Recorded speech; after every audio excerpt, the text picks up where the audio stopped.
Welcome back to Alternative Eye Beyond the File. At Alternative Eye, we don't just examine cases, we examine the people, systems, and decisions that shape outcomes long before the public ever hears a name or sees a headline. And today's episode is about leadership, accountability, and why some people stay committed to public safety long after the job ends. Today, I'm honored to introduce a voice you'll be hearing more from on here, not as a one-time guest, but as a long-term expert and trusted contributor to Alternative Eye. Joining us is Jim Fuda.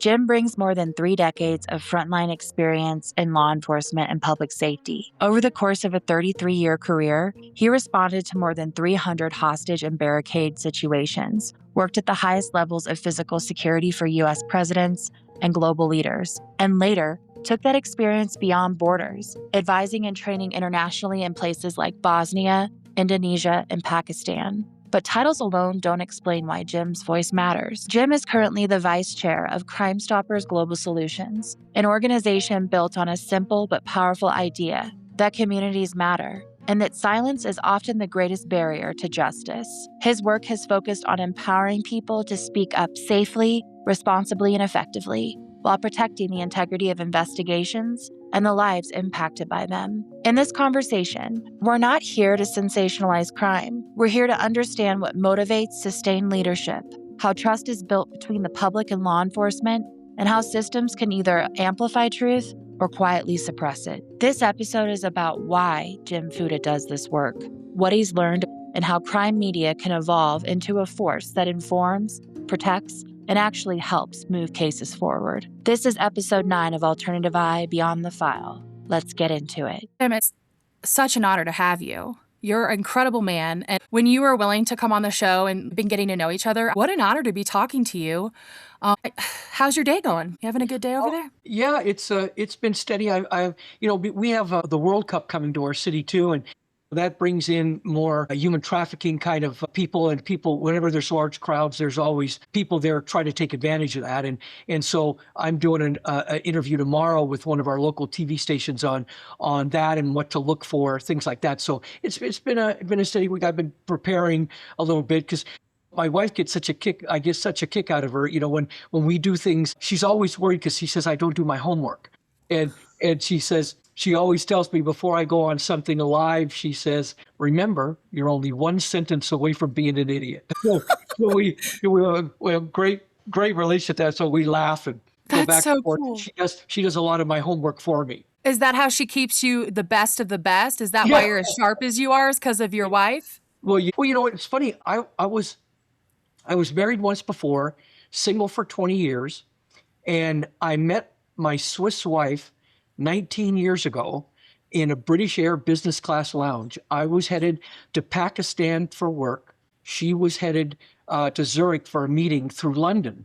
I talked her into switching some seats, and here we are 19 years later. Wow, 19 years. So what kind of a woman is she that has just been such a rock for you? Well, I think what it is that you never realize how European you're raised until, I'm first generation here. My parents were from Italy, and my dad was. My mom was born here.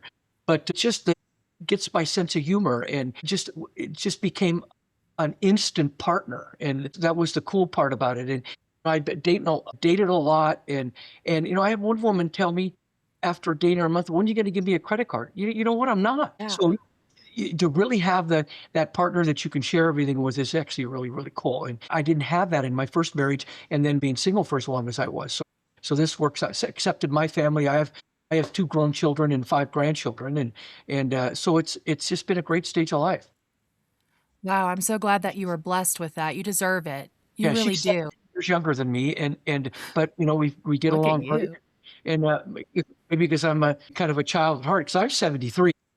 No, you're not, Jim. You are amazing. Look at how good you look. I mean, I don't have to toot your horn. You know that. I don't do that over here. I tell people what I think. So, how do you keep yourself looking so good and young? I think a lot of I was blessed with good genes, good that olive oil stuff, and with the Italian stuff. And my mom never looked her age, so and I take from I think that side of the family. But I started wanted to be in police work. At one time I thought I wanted to be a pilot, and when I was in high school, till I met a couple of Seattle police cops that were just a few years older than me, and I rode with them and saw what they did and the heart that they had.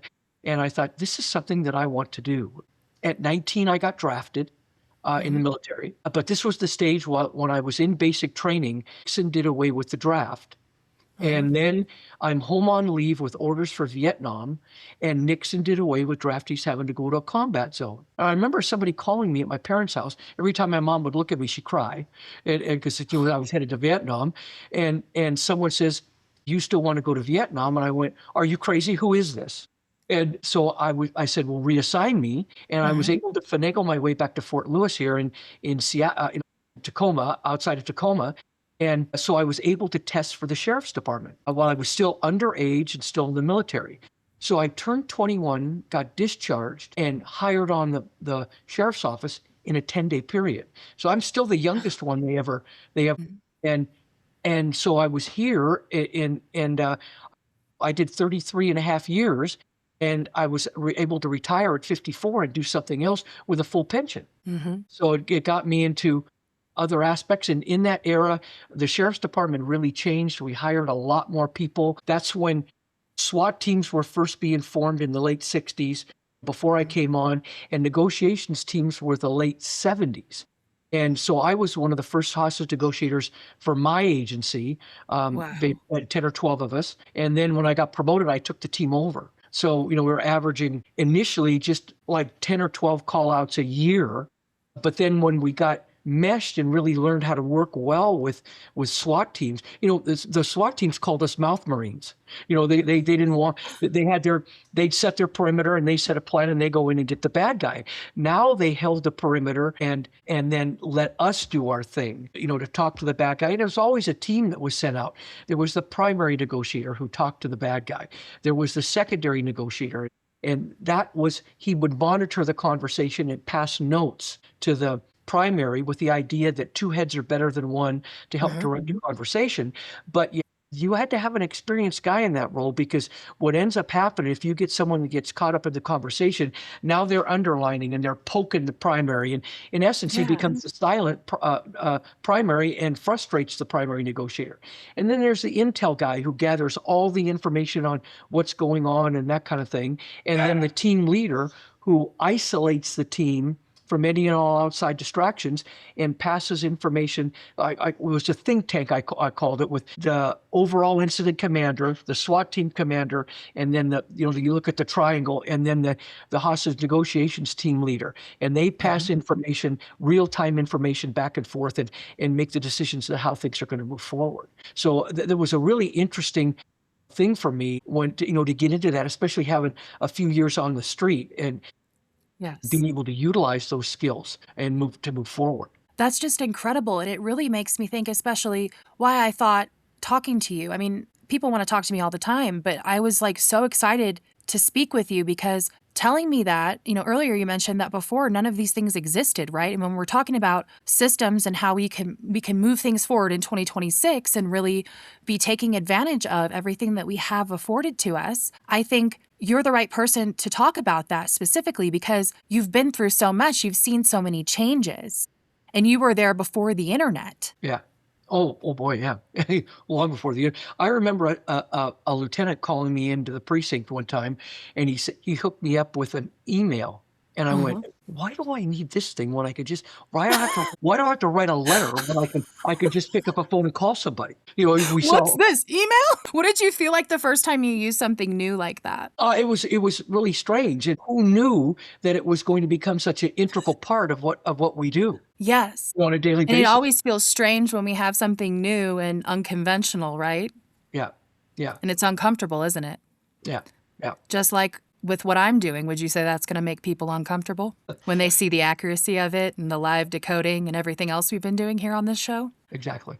It makes me uncomfortable. I mean, come on, I'm the one doing it. So I'm sure everybody's having a hard time swallowing it.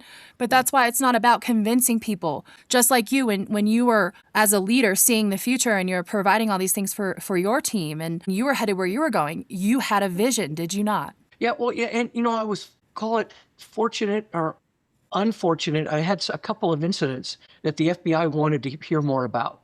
And one was a guy that killed himself with an electronic device.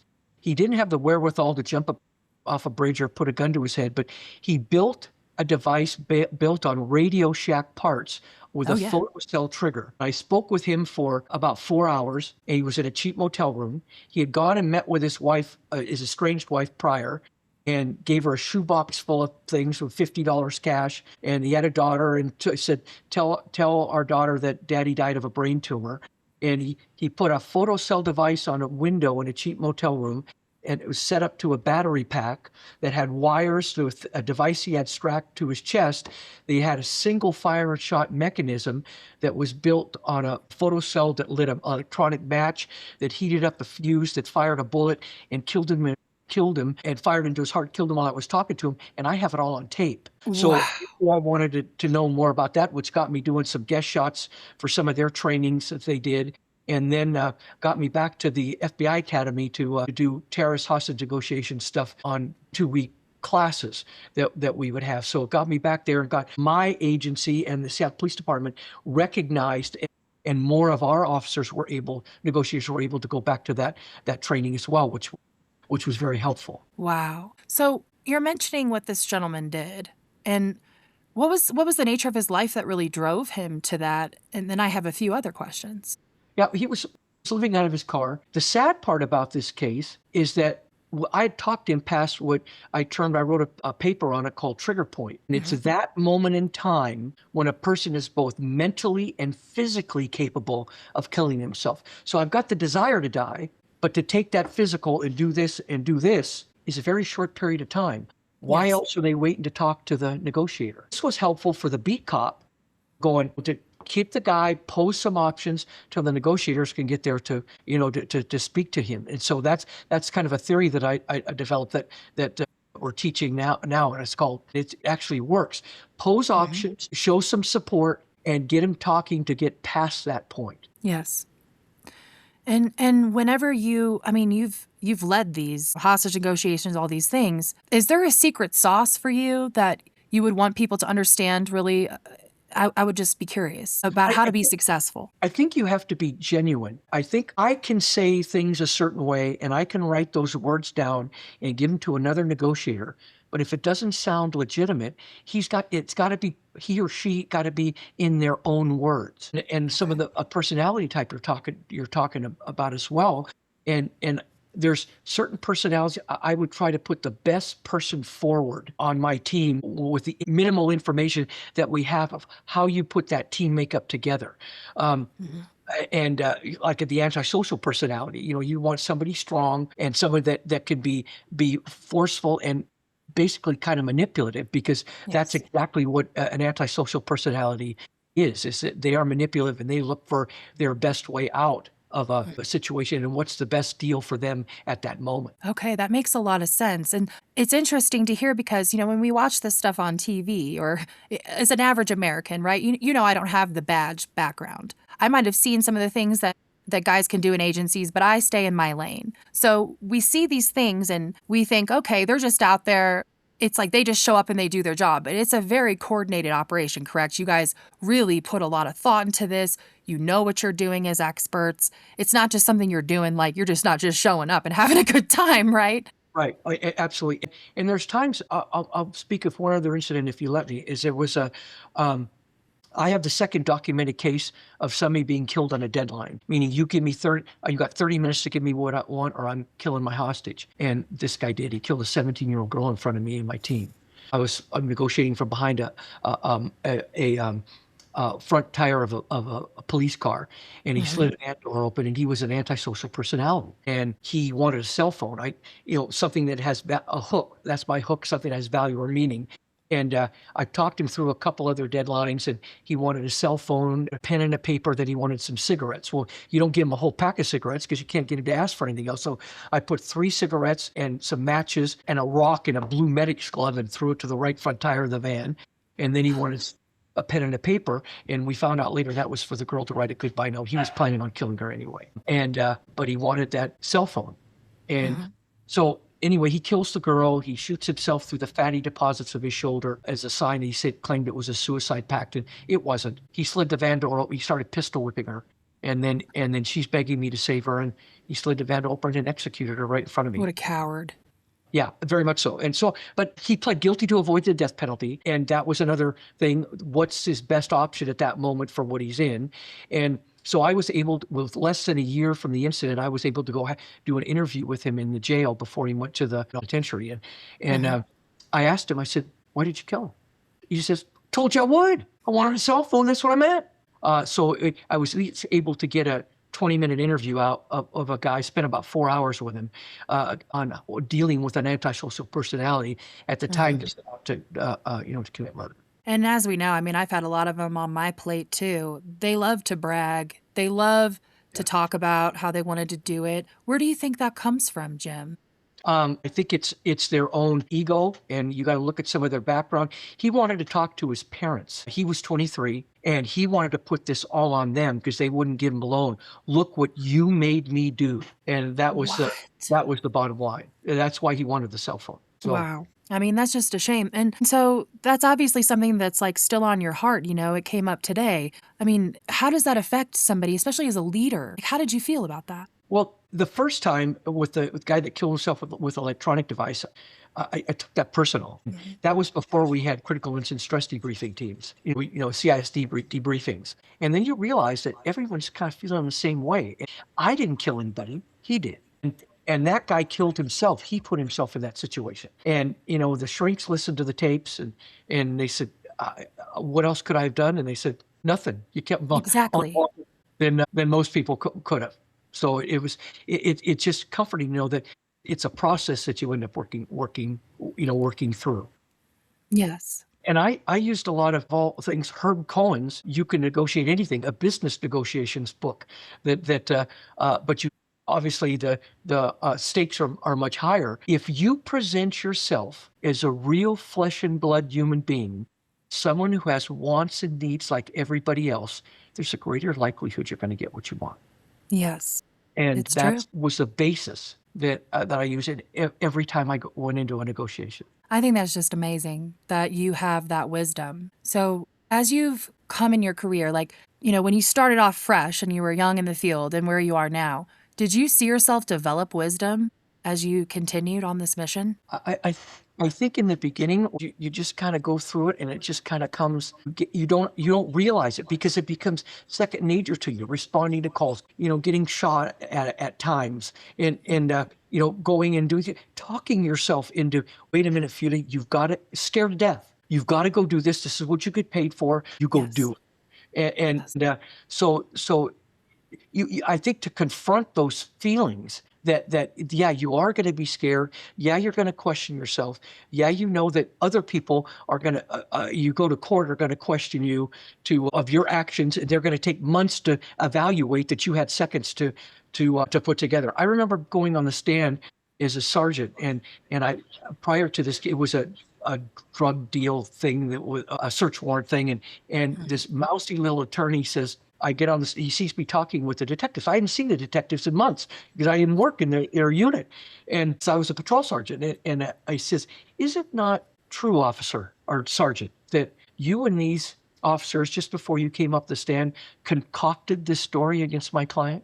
And I just made a face and my hands like this. And I smiled and I said, police officers prepare their testimony. It's always been my understanding that defense attorneys, their clients concoct stories. Of course, he blew up. Of course. And just yelling objection. The judge who knew me looks and says, just answer the question. Oh my goodness. I got my point out to the jury. Yeah, you did. Well, I mean, so I want to ask you, what's been your favorite thing that you've ever done in your life? What really, especially when you're trying to wind down, we all really have to strike a balance. And even I'm learning about how to take care of myself the more I get into these high stakes investigations. So what's your secret on that? Do you have anything you could share with people? Yeah, I think a lot. I came out of that era of police work where they were the drinkers and the choir practices that we call it, and that's how these guys would wind down. I was just on that cusp of that. I started in '73, late '73. So the workout era, and I did more of that. Point was to have somebody to talk to. In fact, I was dating a woman at the time of the guy that killed the girl on the deadline. And I came home, and the girl happened to stay with me, and I walk in the door, and she goes, "What's wrong with you?" And I told her what happened, and she goes, "That's awful." And then she goes, "What color lipstick looks better with my outfit?" That's because, that didn't last much Yeah, longer. no shit. So I think it's being able to have somebody outside of the realm that you're able to talk to that obviously can't understand totally what you're feeling and what that must be like, but it's an open ear to listen and gives honest feedback. And that Yes. really helps. I see a lot of misery out here in relationships. It's a people problem, right? It's hard to find that person that I believe God wants to be in your life because it takes a lot of work to be ready for that relationship. If you had still been in a bad marriage or relationship, you never would have met your wife. She never would have walked in through the door. Actually, she said, I don't know if you and I could have been together in your early years. And I think that was really true. Well, in my early years, when I was 23, she was 6, so I guess that would have worked. Wouldn't have worked out. Bad look for you, Jim. Yeah, exactly. So it's not. But out of these experiences, I knew that I was 54, and it was time for me to do so. 33 years in, I didn't want to go into the upper management. I still had that deal for the street, and I had best of both worlds. I spent my last years in special operations as one of the special operations sergeants, and we had ancillary duties. They joked they put me in charge of a Marine unit, and I could barely frickin' swim, but it was keep the guys. Keep the guys in that unit mobile and what they're doing. A canine unit for 5 years. That was absolutely a lot of fun. But with that, I had the hostage negotiations team as well as an ancillary that kept me moving. But it was time to do something else that I was interested in more of these overseas aspect of things. And in 2001 and 2, I went to Indonesia still working as a police sergeant and wrote and then taught some iterations of a demonstration management course because we had just had the WTO here that went to hell, the World Trade Organization riots that we had here in Seattle. And I was one of the planners on that. And I always joked, I said, do exactly the opposite of what we did, kind of thing. But I was able to write that course and then go back and teach it there. So I had my name in with the feds. So when came time, I got my name back. There was nothing open in Indonesia. So I went to Pakistan, and I had a 5-day break from my retirement and was on a plane to Pakistan, but in and out. So I'd go in for at the most 6 to 7 weeks, and then I'd come home and write some courses and then go back. And like I said, it was a fluke. That's how I met my wife. She wasn't supposed to be on that particular flight, and I got my visa was up to date and some guys wasn't. And so they called me and says, can you come on this particular day? And so there I am sitting at SeaTac Airport and in walks Pascal, and here we are. Wow. So when you met your wife, did you know like that she was the one? You know how they say sometimes or did you just know she was a very special woman? Well, I knew she was very special. It's amazing when you have a connection with someone and there's just the banter and the humor and all those things just jive. And even if they have differences, sometimes the polar opposite types of people can be the best of friends. They can be the best of lovers, and they can really bring out the sides in us that we didn't know is there. And so your wife, what does she bring out in you that's the best part of you? Well, I think she brings more of the rational stuff. I don't think they had a name for it back when I was going through school, but I think it's called ADHD today. She jokes with me all the time. I have that too. I'm always on the go cut, but she's definitely more the calm one, and keeps me on track and from all over the board. And I think that's her gift to me. I love her family. She has a small family that lives in between Zurich and Bern, and so oftentimes rather than us go sit in a village in Switzerland, we meet in different parts of the globe. So it's adventuresome. We get to travel and meet in different places. We're meeting them in Dubai and they bought an apartment there. It's attached with a hotel. So they're getting close to retirement age.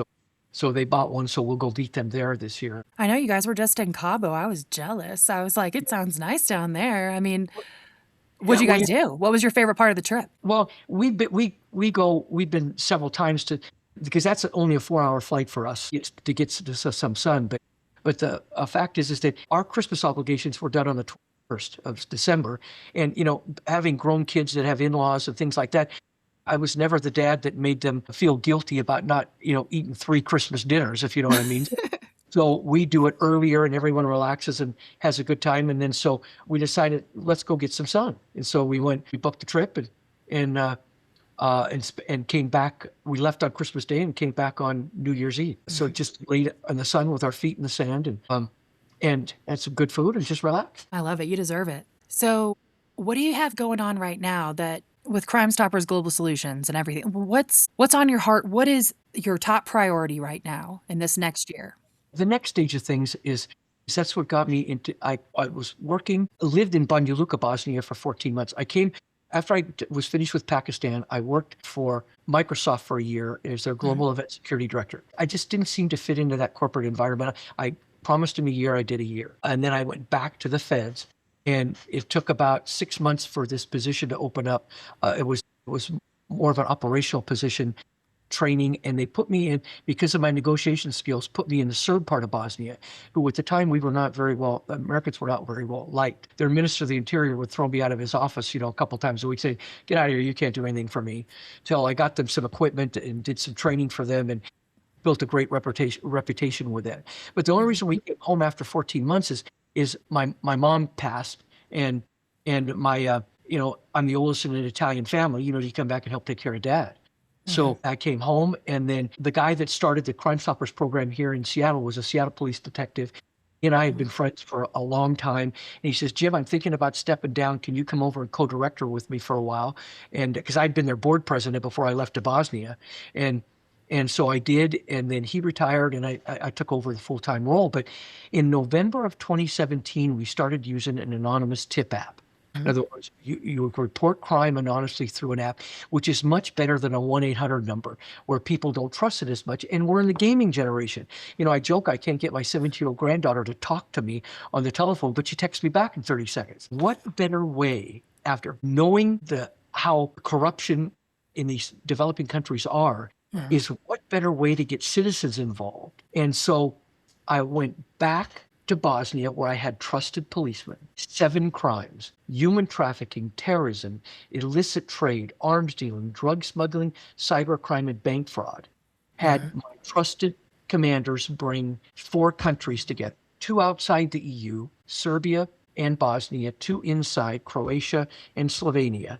I did 1 presentation, 1 press release, and we had 47 tips in a week. We learned 2 things. A local program can't sustain it, and Bosnia was not the place to start.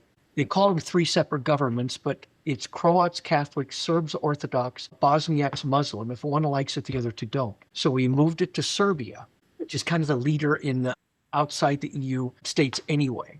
It took 2 years to build those relationships. And in February of 2020, I'm in Serbia meeting with an anti-trafficking group. And I met late afternoon. A woman in charge of this group starts telling me a story about 3 Syrian Christian girls who were sold at age 14 because they were Christian in Syria, brought through the Balkan route into Western Europe, where they were violated multiple times a day for 2 years. About 10 days prior to my meeting with them, they got word that these girls were in Bosnia, and they were afraid to rescue them in Bosnia because the borders are corrupt in these smaller border towns.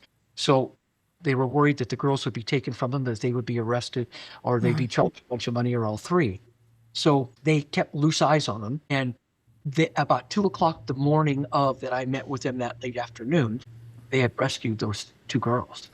Yes. And as the woman's telling me the story, she starts to cry. And I said, "That's a really good thing though, right?" And she said about 4 hours before the meeting that I had with them, they got word that there was a 3rd girl that had been broken off, sent to another Eastern European country, where she was strapped to a table and they harvested her organs to the highest bidder on the black market. And they figured that that's what's happening to these 2 girls. They were bouncing them around till they got their buyers, and they were going to meet the same fate. And so I brought back 3 trusted Serbs to Seattle to learn the operational side of how this works. Then 3 weeks later, we know the COVID hit. But also we formed a new group in that time called Crime Stoppers Global Solutions, or I brought some think tank guys from around the globe that understand the Crime Stoppers concept and understand the global missions. And Yes. so we've got this team that I think are phenomenal, some great advisors on the board. Now, a lot obviously comes into funding issues with things Yes. shut down with USAID at this point. But I think some of that funding is starting to come back, and we've got some House Senate bills that will hopefully to move forward with in early 2026. So that's where we sit now, and we've got a great in-country manager. Things are moving forward. We're getting some very good tips that we're giving to Interpol and Europol. Actually, I was back there again in October and met with our embassy people again, and Interpol that some tips we could not give to the government, but we ended up giving to Interpol and Europol to do the investigating, because of some corruption issues. Well, I can say for sure that you guys are only going to get better because I know you're involved. I mean, you're the only guy within your organization that I know, yet. I want to get to know anybody that combines efforts with you because I really believe in what you're doing and I can see it in you. I can. Well, I started public service at age 19 when I got drafted. I was 1 year away from that with the corporate side, and the rest has still been involved in the public sector stuff. And if people says, Jim, with over 50 years in that, your heart must be a stone. And you know what? It's the exact opposite. It's wanting to do the right thing and helping, especially the children's side of things. I know. That's difficult for me. I'd do anything for them. I understand. And so it's the right thing to do. Yes, it is. I heard a quote. I just heard it just like 2 weeks ago that sums it all up. And it says, why doesn't someone do something about that? And then I realized I am someone. Yes, you are. And yes, I am. We all are. Yep. We can't continue to sit here and say, oh, this is the problem at Super Bowl. We know everybody comes in to buy the kids and the women and the men, and they're out here. They're buying our people like they're commodities, and they're selling them off in the back alley of every street in every county in our United States, and we have to educate the public. Would you agree? That's the first step. Absolutely. And I do a lot of presentations, and people, how I like to start this is they keep thinking of the girls they see on, we have a notorious strip called Aurora Avenue where a lot of the girls are on. But I said, if you see a massage parlor open at 1 a.m. and you can walk in without an appointment, something's wrong. Yes. And then I say, how many of you guys get pedicures? Raise your hand. I said, well, if you go in today and then you go in today and there's a girl working on your feet and she speaks to the owner in their native language and she doesn't speak to you and the owner's the only one that talks to you. And then you go in 4 months and there's another girl doing the same thing, you are witnessing human trafficking. Somebody is holding those girls' passports and they're paying off a debt that will never get paid off. So, Yes. this is how you witness it. They are not living of their free will. No, they're not. They've been taken. They're in slavery. Even when we go and we pass people on the street that are standing there asking for money, and there's a woman and child on the street. I see it all the time in Denver, for example. Then if you pay attention to your surroundings, y'all, there's a guy or two sitting down the street in a car that are making them do this. Yeah. We know this. Yeah. Why are our people still on the street when we have empty churches with at least church pews they could lay in at night? Why do we have these problems? It's because no one will do anything about it. Is that not the truth, Jim? Yeah, we've partnered with some other nonprofits that are. One of it's called the More We Love Foundation, and they're getting beds and they're rescuing girls out of encampments. One's on the street and working with the police. We take a lot of the anonymous tips. In fact, the woman in charge of this. We've added her to our tip recipient list so she can see firsthand our anonymous tips that come in and act on them right away. We not only give them to the police, but she sees those particular tips as well, and so they get these girls and even their children away and out of harm. I do believe recovery is a key issue in that. You can't just put 15 people in drug addicts in a place, because then let's be frank, that's going to be a shithole in 2 weeks too. Yes. So recovery training, counseling, and back into the job focus is helping. And I think that's part of the process too. It's not just housing first. Yes, that's true. Good point.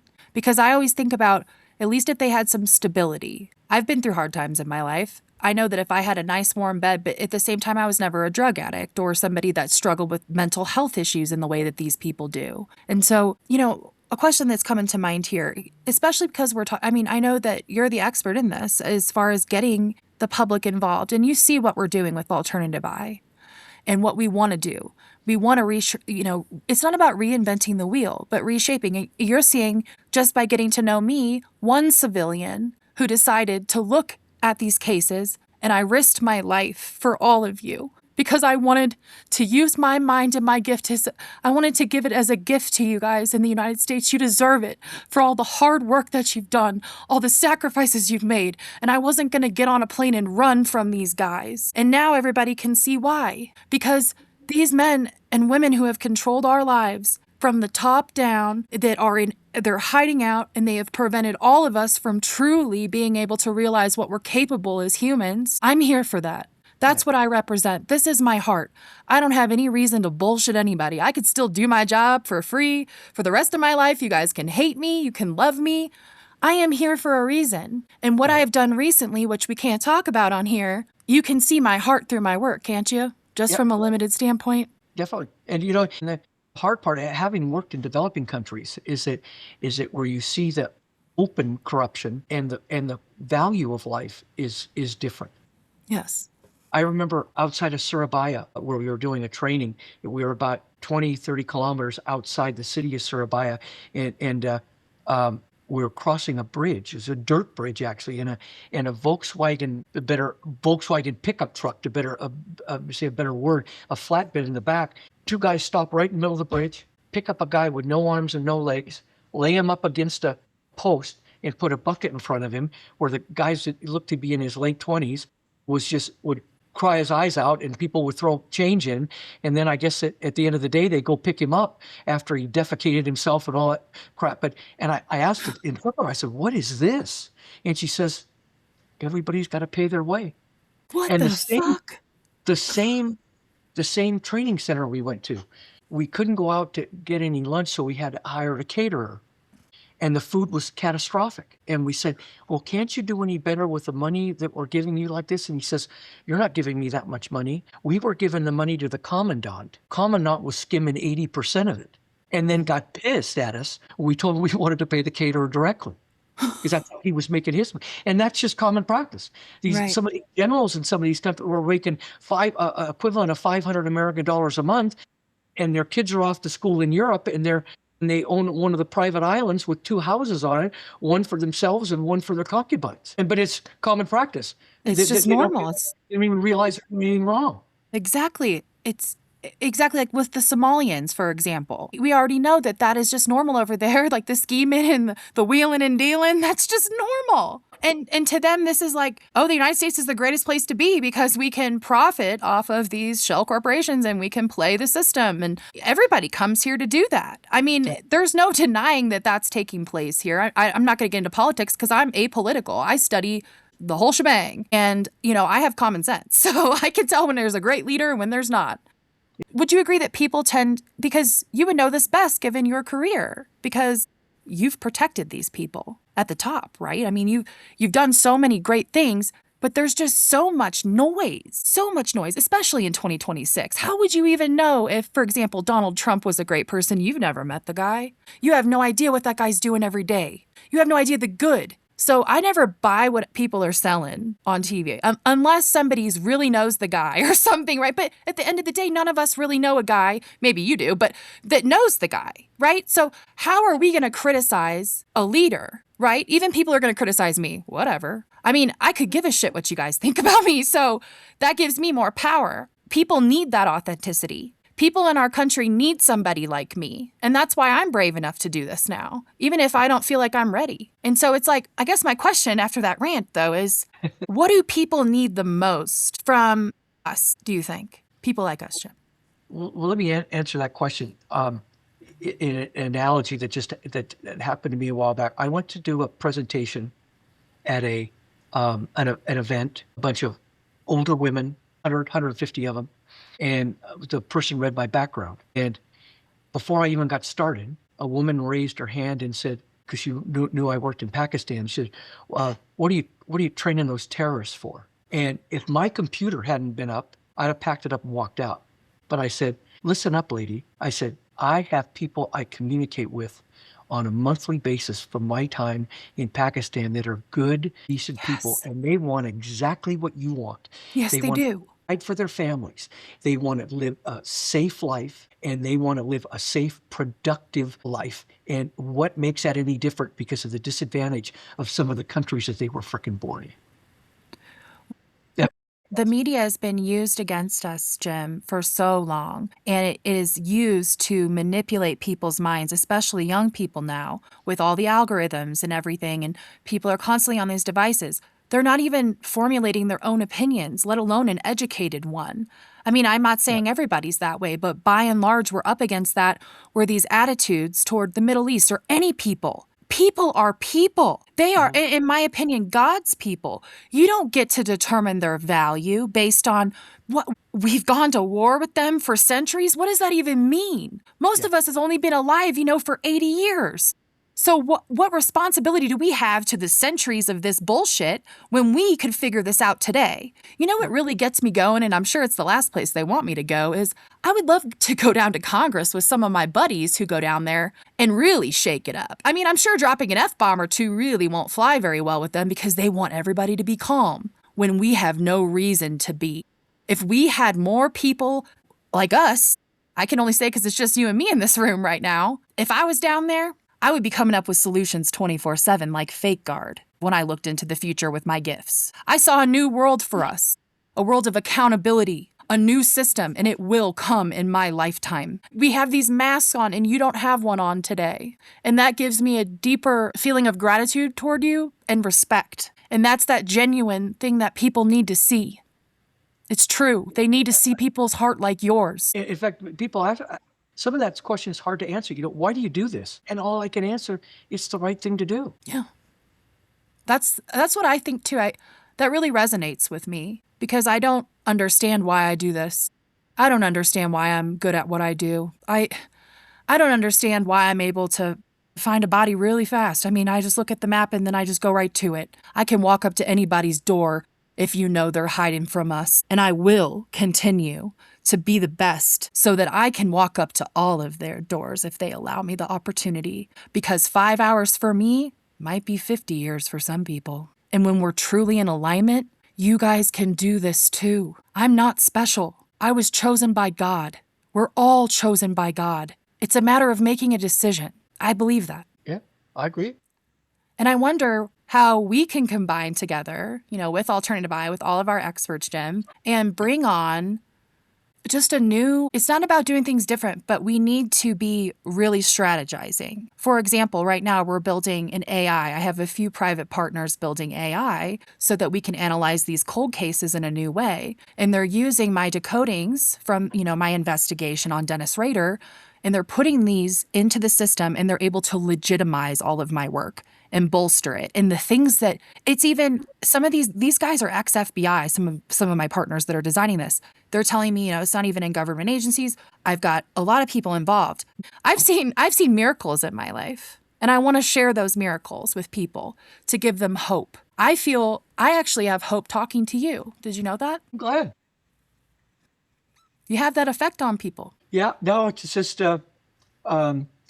we've got a good group in Serbia that there's a plan now. We're even talking to people in 4 countries in Africa that actually one guy broke down and cried and thanked us for talking with him because he says no one else will listen. So I was pleased. So we're moving forward. So it's a matter of getting one of these funding sources through, and it's exploding in a good way. Well, I love it. There's such a human need to be together, to have that. And we've become so disconnected. In this AI saturated world, do you think that we can have that freedom? Believe it. And I always say it takes a village, and it can't be just the cops responding. And they've got no more proactive, and that's where we come in with we offer the safety with our tip app that people can report crimes and not worry about repercussions. And that's why I knew that was going to be so big overseas in developing countries, is because of the fact that of the repercussion side of things. They don't know who they can trust to report. As we close out today's conversation, I want to take a moment to sincerely thank Jim Fuda for not only sharing his experience with us, but for sharing his heart. What you heard today wasn't just expertise, it was genuine leadership. The kind of leadership that listens, that protects, that understands the weight of responsibility, and that continues to serve even when the spotlight moves on. That kind of integrity is exactly what our communities need right now to help restore trust and hope within our societies. Jim's commitment to empowering the public, strengthening the partnerships, and breaking through silence in responsible ways aligns deeply with the mission of Alternative I.